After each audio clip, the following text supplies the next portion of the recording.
Sederet kasus bunuh diri sedang menghantui kalangan mahasiswa di Indonesia. Dan tindakan bunuh diri ini pun dilakukan dengan berbagai cara. Bahkan ada yang meninggalkan surat wasiat dan mengatakan ke orang tuanya bahwa dirinya tidak memiliki masa depan. Kira-kira bagaimana kisah selengkapnya dari deretan kasus bunuh diri di kalangan mahasiswa ini? Kita akan lihat bersama hanya di Insert Investigasi.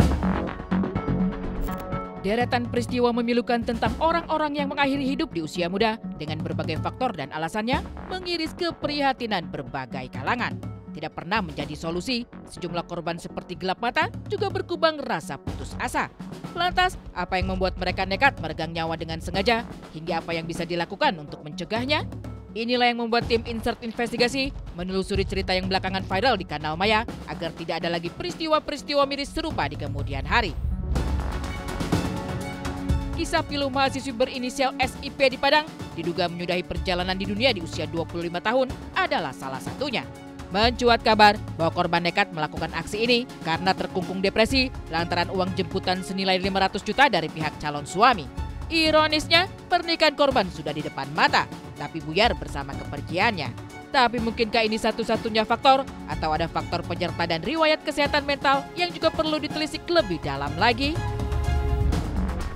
Nah ini nih, aku juga jujur agak kurang ngerti sama pola pikir anak-anak sekarang ya. Banyak banget yang misalnya nggak jadi nikah itu bunuh diri, terus merasa tertekan sama keadaan ataupun push dari orang tuanya, terus jadi bunuh diri, merasa nggak bahagia, merasa nggak bisa menjalani hidup sesuai yang dia mau. Kenapa gitu? Kenapa anak sekarang kayak gitu? Kayak mentalnya tuh kok lemah banget. Harusnya kan kita jadi orang ya udah emang ini ujian hidup ataupun memang kerasnya hidup yang harus dijalanin, ya udah kita hadapin aja. Kalau memang nggak sesuai sama keadaan ya kita cari solusinya. Umumnya perilaku suicidal attempt, percobaan bunuh diri dan akhirnya bisa fatal pada bunuh diri itu sudah dipengaruhi banyak faktor. Yang pertama ada faktor utama namanya ya. Bisa jadi hal ini berkaitan dengan faktor bawaan. Di sini bawaan itu apa? Mentally illness gitu. Mental illness-nya ada nggak? Gangguan mentalnya ada nggak? Tinggal nanti kita akan melihat faktor penyerta apa yang ada pada saat itu dan triggernya apa pada momen itu. Itu yang perlu dipahami. Pergumulan batin yang membuat korban bergulat dengan rasa depresi bisa berujung fatal hingga gelap mata. Tapi lagi-lagi mengakhiri hidup tak menyelesaikan persoalan, justru menambah persoalan lain dan kesedihan mendalam bagi keluarga. Pun demikian dengan cerita seorang mahasiswi di Semarang sana. Ditemukan tewas tergeletak, sepucuk surat berisi pesan terakhir untuk keluarga menyibak misteri kematian sosok satu ini. Kalau dugaan sementara sesuai yang ditemukan di tas ya tadi ya, dugaan sementara ada kemungkinan dugaan bunuh diri ya, karena di dalam tasnya tadi ditemukan juga secari surat yang kalimatnya seolah-olah berpamitan dengan keluarganya. Nah, untuk membuktikan surat itu atau barang-barang yang ada di situ milik korban atau enggak, kita tunggu hasil penyelidikan nanti. Sebenarnya ini sedih banget sih bisa dilihat kalau misalnya kondisi mental entahlah ya, kok bisa sampai memilih jalan akhir seperti itu gitu kan. Masih banyak jalan yang lain, kita juga nggak tahu kan masalahnya apa, apakah ada masalah keluarga atau masalah di pembelajarannya atau masalah di percintaannya sampai orang memutuskan untuk mengakhiri hidup. Dengan berbagai cerita dan persoalan yang menghantui korban, kisah miris mahasiswi koas yang ditemukan meninggal dunia di kamar indekosnya di Semarang, Jawa Tengah pada Agustus 2023 lalu juga sempat menggemparkan publik. Bermula dari kecurigaan teman ketika korban tak kunjung keluar dari kamar, mereka akhirnya memutuskan untuk memecahkan kaca.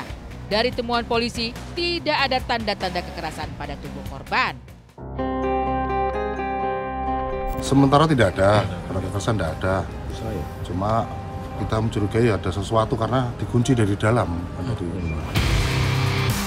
Rasa putus asa hingga pilihan mengakhiri hidup para korban bermuara pada persoalan mental yang justru kerap disepelekan atau dipandang sebelah mata sebagian orang. Ketika persoalan mental memberi dampak hingga menyebabkan stres dan depresi berkepanjangan, maka perlu lingkungan sosial, terutama keluarga, juga bantuan profesional untuk menjauhkan segala pikiran buruk yang bergelayut di benak korban. Perilaku mengakhiri hidup bisa dicegah jika kita atau keluarga mengenali kesehatan mental sejak dini. Ketika ada persoalan mental terdeteksi, maka lingkungan sosial punya cara untuk mengendalikan atau menjauhkan korban agar tidak dihantui rasa putus asa. Ujian atau masalah seharusnya menjadi bagian daripada kita untuk menjadikan masalah-masalah yang ada sebagai jembatan lebih dekat lagi dengan Tuhan. Jadi jangan pernah menyerah pada sebuah masalah.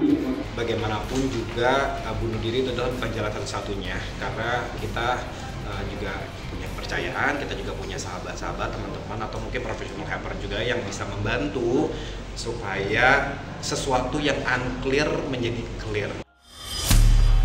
Saya selalu menyarankan setiap orang tua, di usia anak itu masuk fase sekolah hingga remaja, ada atau tidak ada problem, bawa ke psikolog. Untuk apa? Untuk bisa dipahami oleh orang tua. Karena banyak sekali orang tua itu hanya menjadi ayah dan ibu. Mereka tidak kenal anaknya gitu. Mereka tidak tahu anaknya punya perasaan apa, isi pikiran apa, orang tuanya nggak tahu. Bahkan orang tua nggak bisa ngomong sama anak. Jadi perlu mental check up di usia-usia awal anak. Nah, kalau ini terdeteksi dari awal, orang tua kan bisa preventif. Membuat sistem dalam pengasuhannya, membuat cara-cara edukatifnya yang efektif untuk anak. Dan kalau anaknya ada 2 atau 3, maka caranya pun ada 2 atau 3. Nggak bisa dipakai untuk semua anak cara yang sama. Yang terakhir barangkali sisi spiritual yang harus diperkuat dan tetap diedukasi pada anak-anaknya. Saat persoalan datang dan tidak bisa lagi ditanggulangi sendiri, maka perlu keberanian untuk berbicara, mengadukan keluh kesah ke orang lain. Inilah yang dilakukan Dr. Kori, meninggalkan rumah dan mencari perlindungan usai mengalami kekerasan dalam rumah tangga. Kisah pilu Dr. Kori yang semula dikabarkan suaminya hilang lewat jagat maya bertengger di deretan trending. Lantas, seperti apa nestapa Dr. Kori hingga akhirnya sang suami menjadi tersangka? Simak kisah selengkapnya di Insert Investigasi sesaat lagi.